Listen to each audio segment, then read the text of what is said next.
네, 돌아온 비하인드 이성대 기자 나왔습니다. 첫 번째 보죠. 네, 첫 번째 이슈 보겠습니다. 대혼돈의 투표 결과. 네. 자, 오늘이었습니다. 앞서 보신 것처럼 추미애 후보가 국회의장 후보 경선에서 탈락했습니다. 오늘 정치권에서 가장 큰 이변의 뉴스였는데 네. 자, 민주당에서는 투표 결과를 공개하지 않기로 했지만 20표가 넘게 차이가 났다 이런 보도도 나오고 있었거든요. 네. 자, 그러자 오늘 오후에 민주당에서는 이렇게 공지를 했습니다. 자, 우원식 의원이 97표, 추미애 당선인이 72표를 받았다는 언론 보도는 전혀 사실이 아니다. 네, 표차 이렇게 벌어진 게 사실이 아니다라고 해도 결과 자체는 확실히 예상 바뀌긴 했습니다. 그렇습니다. 그러다 보니까 당장 한 석간신문 점심에 배달이 됐죠. 네. 자, 추미애 후보의 승리를 예상해놓고 미리 써놓은 기사가 그대로 나가는 일이 있었습니다. 네. 자, 가져왔는데요. 자, 제목을 행정부의 입법수장 예고라고 얘기를 해서 사진을 한번 보십시오.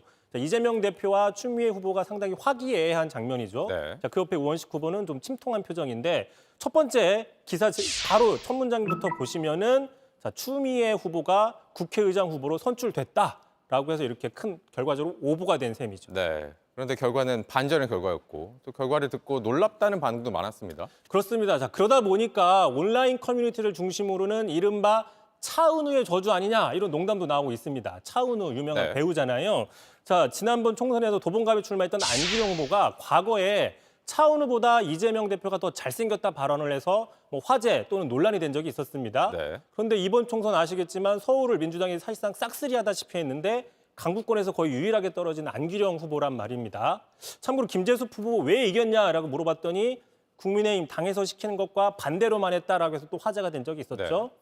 자, 그런데 또 이번에 추미애 후보 같은 경우에도 지난 3월이었습니다. 한 예능 프로에 나와서 이재명 대표가 차은우보다 더 잘생겼다 발언을 한 적이 있습니다. 네. 뭐 온라인상의 여론이겠고 과학적이진 않습니다. 예. 예. 정말 이유가 궁금하긴 합니다. 그런데 왜 이런 이변의 결과가 나온 건지. 네, 일단 총선 승리 이후에 민주당은 사실상 친명계가 주류가 됐죠. 친명 색채가 강해졌기 때문에 뭐 당내 비주류나 어떤 다른 세력의 조직적인 반란이라기보다는 추미애 후보 개인에 대한 판단이라는 분석 나오고 있습니다. 네. 자, 앞서 보신 것처럼 불안하다, 뭐 이런 이미지를 깨기 힘들었다 이런 분석이 큰데요. 자, 보시는 것처럼 과거에 노무현 전 대통령 탄핵을 주도했었죠. 또 법무장관 시절에 이른바 추윤 갈등으로 사실상 결과적으로 윤석열 대통령의 어떤 산파 역할을 했다. 네. 또 당대표 시절에 댓글 조작 의혹을 제기하면서 이게 드루킹 특검으로 이어졌고 결과적으로 친문계의 어떤 잠재 대선 주자였던 김경수 전 경남지사의 낙마를 이끌었다. 뭐 이런 어떤 그 꼬리표들이 따라다니고 있는 겁니다. 네. 자, 그러니까 지난 당내 경선에서 같은 후보였던 김두관 후보가 추미애 후보 자살골 해트트릭 선수다 이런 식의 어떤 좀 불안하다는 이미지를 공격한 적이 있습니다. 네, 알겠습니다. 다음 이슈 보죠. 자, 두 번째 이슈 가겠습니다. 자, 이 사진은 별로예요라고 잡아봤는데요. 자, 이번엔 조간신문입니다. 조간신문이 대통령실의 대외협력 비서관한테 전화를 받았다라고 공개를 했습니다. 지난 7일자 일면 기사에 대통령의 사진을 실었는데 바로 그 사진 때문에 항의를 받았다는 거예요. 네. 바로 이 기사인데요. 자, 보신 것처럼 대통령의 얼굴을 위아래를 좀 잘라내서 얼굴을 클로즈업을 해서 이게 좀 유감이다라고 항의를 했다는 겁니다. 네.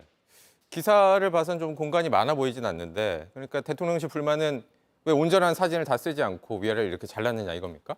그렇습니다. 결국에는 사진을 멀쩡하게 쓰지 않았다 이런 불만을 얘기한 건데 네.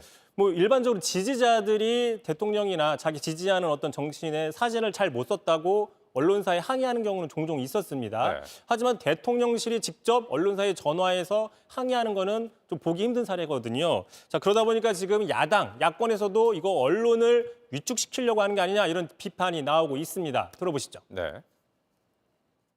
최고 지도자의 사진이 조금이라도 잘려나가는 것을 금지하는 나라는 북한 같은 전제 국가밖에 없습니다.